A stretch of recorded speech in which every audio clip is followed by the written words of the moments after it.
Majina anaitwa Mhandisi Isaac Mwita, ni mhandisi wa TARURA Buhigwe. Mradi huu wa RISE ni mradi wa uondoaji vikwazo ambavyo inahusisha mito miwili iliyokuwa inazuia wananchi kuvuka katika maeneo haya.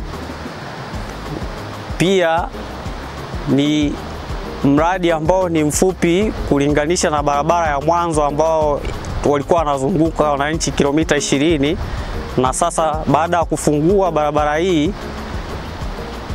imeleta urahisi kwa kufanya iwe nusu ya kilomita walizokuwa wanazunguka. Kwa sasa hivi wanatembea kilomita 10 tu kufuata huduma katika halmashauri ya wilaya ya Buhigwe. Mradi umehusisha ujenzi wa madaraja mawili, daraja moja likiwa na urefu wa mita 6 na daraja la pili mita 12. Urefu wa barabara uliochongwa ni kilomita 7 na kuwekwa kifusi cha changarawe kilomita zote 7. Hii ni fursa pekee. Tunaishukuru serikali ya awamu ya 6 ya Mama Samia Suluhu kwa kutuwezesha kupata fedha hizi kuweza kuwafungulia wananchi mradi huu. Kwa majina, mimi naitwa Majilio Hussein Kuyeko. Natoka kata ya Mwayaya, wilaya ya Buhigwe. Kiukweli kijiji chetu hiki, jambo la kwanza kabisa, tunamshukuru Mungu kwa kuwa hii barabara imetengenezwa. Maana tulikuwa tunahangaika. Tulikuwa tunapita vichochoroni huko. Barabara zilikuwa zinajaa maji kama huu wakati wa masika. Tulikuwa tunapita barabara ambazo hazihusiani kabisa na kupita binadamu. Kama vile tulikuwa ni wanyama. Tulikuwa tunapita njia tunasaidizana kupita. Yaani kama hivi mimi naendesha pikipiki, basi kuna mwingine anakuja ndo ananipushi najua kuondoka. Ashukuriwe Mungu kwa kuwa tumepata hii barabara. Kwa majina naitwa Abedi Manga, ni mkazi wa kijiji cha Mwayaya.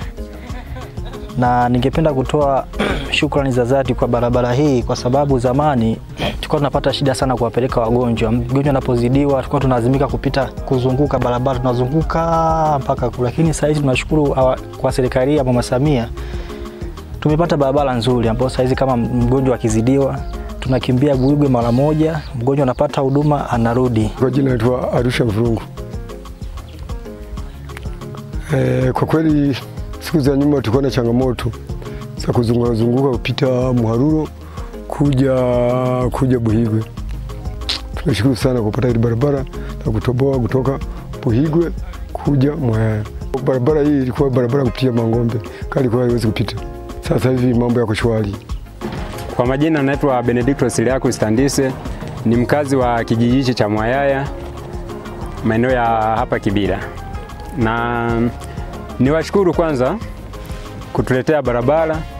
Mwanzo tulikuwa tupo hivi au barabara ilikuwa haipo hivi. Ila mpaka dakika hii tunamshukuru Mungu na tunawashukuru viongozi wa serikali kutuletea barabara. Na panapitika sasa hivi vizuri sana.